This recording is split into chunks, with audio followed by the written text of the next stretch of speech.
नमस्कार, मैं रोशनी रोशन, शिक्षिका मध्य विद्यालय जय छपरा। आप सभी को शिक्षक दिवस की हार्दिक शुभकामनाएं।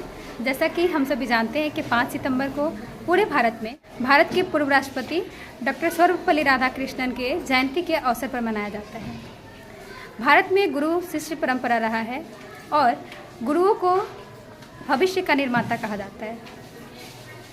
इसमें शिक्षक और शिक्षिका यानी कि पुरुष और महिला दोनों की सहभागिता है और यह भारतीय इतिहास रहा है कि इसमें गुरु को ईश्वर से भी बड़ा दर्जा दिया गया है।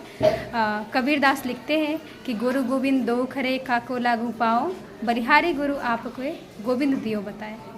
यानी कि गुरु की महानता जो है वो ईश्वर को पहचानने से लेके और हर कार्य जो हम करते हैं उसमें है। हमारे पहले शिक्षक और शिक्षिका हमारे पेरेंट्स होते हैं। पहला हमारा विद्यालय जो है वो हमारा परिवार है। इसके साथ ही देखा जा रहा है कि अभी शिक्षक और शिक्षिकाओं की जो भूमिका है वो गुरु शिष्य परंपरा से थोड़ा हट के अब शिक्षक और शिक्षिकाओं की जो जिम्मेवारी है वो एज ए फैसिलिटेटर हो गया है और उसमें कहा जाता है कि बच्चे जो हमारे हैं वो केंद्र में रहेंगे और हम शिक्षक उनके सुविधादाता होंगे। ये बदलाव सकारात्मक बदलाव है, लेकिन हम शिक्षक और शिक्षिका अब भी कोशिश कर रहे हैं कि हमारा बच्चा जो है, हमारा भारत का भविष्य, हमारे छात्र छात्राओं को हम अपना बेस्ट दे सकें और भारत के निर्माण में हम सहयोग करें। और जो भारत में महिला शिक्षिकाओं की जो भूमिका है वो भी अतुलनीय रही है।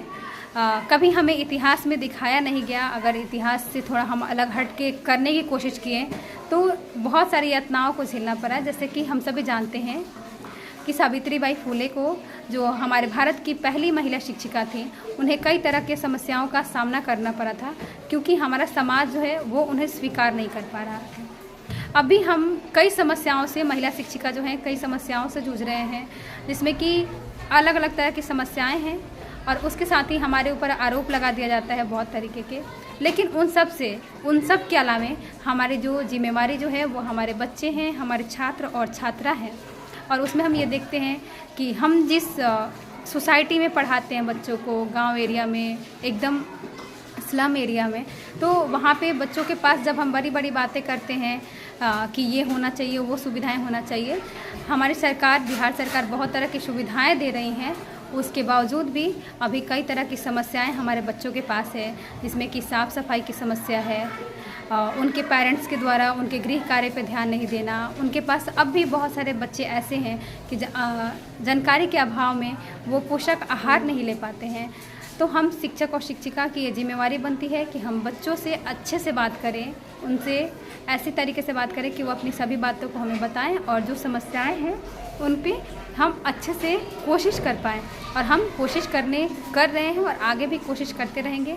और भारत में जो गुरु शिष्य परंपरा है उसको बनाए रखने में और गुरुओं की जो महत्ता है उसको बनाए रखने में हम सब सहयोग कर रहे हैं। और मैं आशा करती हूँ कि हम सभी शिक्षक और शिक्षिका अपने देश के निर्माण में, भारत के निर्माण में और अपने बच्चों के भविष्य के निर्माण में अतुलनीय सहयोग कर रहे हैं। धन्यवाद।